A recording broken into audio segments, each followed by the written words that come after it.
पोहोचले दुसऱ्या पॉइंटवर गेले की बघा लोकेशन एवढं गार होतं बघायचंच काम नाही. जवळजवळच पॉइंट होते त्यामुळे काय पोहोचलो लगेच दुसऱ्या पॉइंटला. ह्या पॉइंटला हसायची गंमतच होती हो. आतमध्ये गेल्यावर बघा सगळं काय अंगावर पडायला लागल्यागतच दिसत होतं. फिरायला आतमध्ये एकदम गंमतच होती. आत बघा कसं आहे. पॉइंट असला होता की बघायचं काम नाही. गेल्या चष्माच दिलता आम्हाला घालायला. आमचं यश तर भेऊन लागलं बाहेरच पळायला. डायनासोर तर एवढा मोठा होता काय बघायच नाही. असा आला म्हणलं का चष्म्यात डोळ्यावर आल्यासारखा दिसत होता. सगळ्यावरून दुपारच्या जेवणाला काय जेवण मागवलं होतं. एकदम छान जेवण होतं. त्यामुळे काय जेवण हे करून आम्ही पोचलो रत्नागिरी पॉइंटचं मच्छले पॉइंट होतं. हे सगळं मासं कलरफुल होतं. वेगवेगळ्या डिझाईनचं मासं होतं. एवढा मोठा मासा होता त्यामुळे काय विषय नाही. हे जे बघा एवढं शरीर असं होतं म्हणल्यावर मासा कसं असेल कमेंट मध्ये नक्की सांग. शेवट पॉइंटला आलो पावनखिंडचा पॉइंट आमचा शेवटचा होता त्यामुळे काय विषय नाही गेलो बघायला.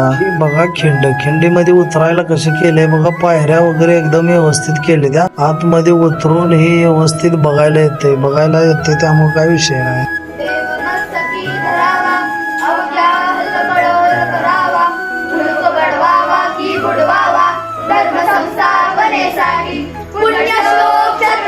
श्री शिवाजी महाराज की जय.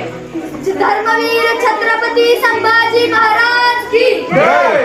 जय शिवाजी, जय भवानी, जय भवानी, जय शिवाजी. शिवरायांचे आठवावे जीवित मानावे इहलोकी परलोकी उरावे